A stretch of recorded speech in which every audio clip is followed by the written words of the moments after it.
Hello नमस्कार दोस्तों, स्वागत है आप सभी का आपके अपने यूट्यूब चैनल पे। आज हम लेकर आए हैं सीटेट और अदर टीचिंग एग्ज़ाम्स के लिए एक मोस्ट इम्पॉर्टेंट टॉपिक जो हर एक टीचिंग एग्ज़ाम में डेफिनेटली देखने को ही मिलता है। एक क्वेश्चन तो डेफिनेटली आता ही है, इसमें कोई भी शक नहीं है। तो एक क्वेश्चन जब आपका इस 5 मिनट की वीडियो से पक्का हो जाता है तो देरी किस बात की, चलिए शुरू करते हैं। सबसे पहले क्वेश्चन देख लेते हैं कि क्वेश्चन किस प्रकार से पूछा जा सकता है। क्वेश्चन है, नवीन जानकारी को शामिल करने के लिए वर्तमान स्कीम स्कीम होती है अवधारणा, उसमें बदलाव की प्रक्रिया कहलाती है। तो उस प्रक्रिया का क्या नाम है, ये हमें बताना है। ऑप्शंस है समायोजन, जिसको अकोमोडेशन बोलते हैं, आत्मसातकरण, जिसको एसिमिलेशन बोलते हैं, और अनुकूलन या एडेप्टेशन भी होता है। तो इन तीनों में से आपको बताना है ये क्या है। तो आंसर को हम बाद में डिस्कस करेंगे। सबसे पहले जानते हैं इसका पूरा टॉपिक है क्या। अगर आपको आंसर मालूम है तो हमें ज़रूर कमेंट कीजिएगा। तो चलिए अब जान लेते हैं इसकी पूरी थ्योरी है क्या। ये थ्योरी दी है जीन पियाजे ने। जीन पियाजे एक स्विस मनोवैज्ञानिक हैं। उन्होंने कॉग्निटिव डेवलपमेंट का एक थ्योरी दी, जिसको संज्ञानात्मक विकास कहते हैं। तो इसके बारे में कुछ बेसिक चीज़ें सबसे पहले जाननी ज़रूरी है। उन्होंने ये माना कि जो बच्चे हैं वो अपने ज्ञान का निर्माण स्वयं करते हैं, मतलब कि हमें उन्हें रटवाने की सिखाने की ज़रूरत बिल्कुल भी नहीं है। वो धीरे धीरे जैसे जैसे बड़े होते हैं वो अपने ज्ञान का निर्माण स्वयं करेंगे। बच्चे अपने संज्ञान का प्रयोग करके वातावरण से सीखते हैं, ये भी जीन पियाजे ने माना है। और तीसरा उन्होंने कहा कि पेड़ पौधों के समान बालक भी वातावरण के साथ अनुकूलन करता है। जैसे पेड़ पौधे वातावरण के साथ अनुकूलन कर लेते हैं, वैसे बच्चा भी अपने वातावरण, अपने पर्यावरण, अपने परिवार से अनुकूलन कर लेता है। इसी प्रक्रिया को एडेप्टेशन बोलते हैं या अनुकूलन बोलते हैं। इस अनुकूलन की प्रक्रिया के 2 चरण होते हैं, एसिमिलेशन और अकोमोडेशन। एसिमिलेशन जो छोटी स्पेलिंग है उसको हम पहले ले लेंगे तो हमें अच्छे से याद हो जाएगा। बड़ी स्पेलिंग है अकोमोडेशन, वो सेकंड नंबर पे आएगी, यानी कि वो सेकंड स्टेज है। एसिमिलेशन को सबसे पहले हम एग्जाम्पल से याद करते हैं ताकि आपको अच्छे से याद हो जाए।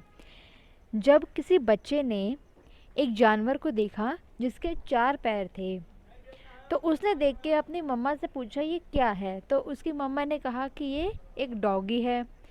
तो डॉगी को देख के उसने अपने दिमाग में एक स्कीमा बना लिया कि 4 पैर वाला डॉगी होता है। ये उसके लिए नवीन जानकारी थी। इसे हम कहेंगे एसिमिलेशन, यानी कि आत्मसातकरण। उसे नई जानकारी मिली। तो आपको यहाँ बॉक्स दिख रहा है, ये बॉक्स माइंड को रिप्रेजेंट कर रहा है, यानी कि माइंड में नई नई जानकारी आई। यहाँ पे एसिमिलेशन कंप्लीट हुआ। नेक्स्ट उसने कुछ दिन बाद एक 4 पैर वाले जानवर को देखा, लेकिन वो डॉगी नहीं था। उसने फिर उसको डॉगी ही कहा क्योंकि वो तो नहीं जानता था। जब उसको उसकी मम्मी ने करेक्ट किया कि ये डॉगी नहीं गॉट है, तो उसके माइंड में ये कन्फ्यूजन दूर हुई कि 4 पैर वाला हमेशा डॉग ही नहीं होता, गॉट भी हो सकता है या कोई और जानवर भी हो सकता है। तो जब 2 नई जानकारी उसको पता चली, तो एक जानकारी जो थी एक बॉक्स में चली गई और दूसरी जानकारी दूसरे बॉक्स में चली गई। आप यहाँ देख सकते हैं बॉक्स इसीलिए बनाए गए हैं ताकि आपको अच्छे से याद हो जाए। तो यहाँ दोनों स्कीमा अलग अलग हो गए, तो ये उसका कन्फ्यूजन दूर हो गया। तो ये प्रक्रिया कहलाती है एकोमोडेशन। तो आशा है कि आपको एग्जाम्पल से अच्छे से समझ में आया होगा। अब देखते हैं इसकी परिभाषा। अनुकूलन की प्रक्रिया के 2 चरण हमने जाने। सबसे पहले जाना आत्मसातीकरण, जिसको समावेशन या एसिमिलेशन बोलते हैं। तो इसमें हमने देखा था कि सबसे पहले उसको डॉगी के बारे में पता चला था, यानी कि इसकी परिभाषा होगी कि जब किसी नई वस्तु या तथ्य का ज्ञान बालक के पुराने ज्ञान से मिल जाता है, वो कहलाती है प्रक्रिया एसिमिलेशन। और जब उसको वो गॉड दिखी थी तो उसने संशोधन कर लिया था नई जानकारी या पुरानी जानकारी में।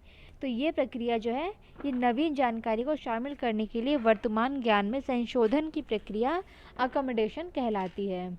तो अब आपको ये परिभाषा अच्छे से क्लियर हो गई होगी, और अगर नहीं हुई है तो वीडियो को दोबारा देखें ताकि आपको ये अच्छे से क्लियर हो जाए।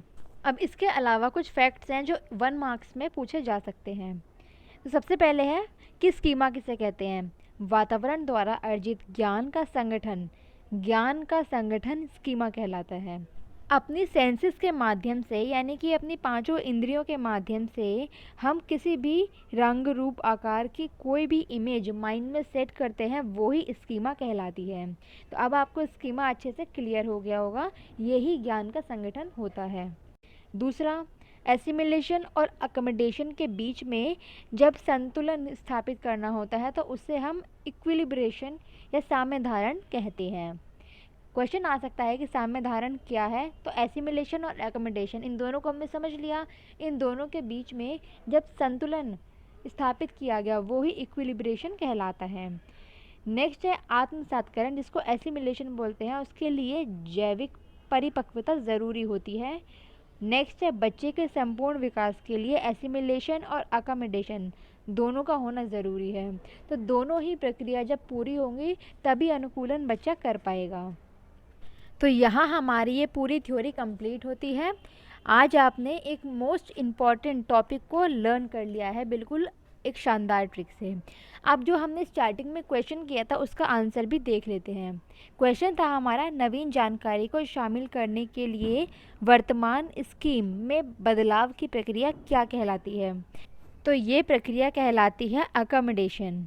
तो यहाँ हमारा ये ऑप्शन ए बिल्कुल करेक्ट है।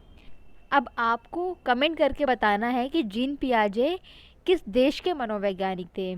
इसको आप कमेंट ज़रूर कीजिएगा। तो मिलते हैं नेक्स्ट वीडियो में ऐसी एक इम्पॉर्टेंट वीडियो के साथ। वीडियो को ज़रूर शेयर कीजिएगा, सब्सक्राइब कीजिएगा और लाइक कीजिएगा। धन्यवाद।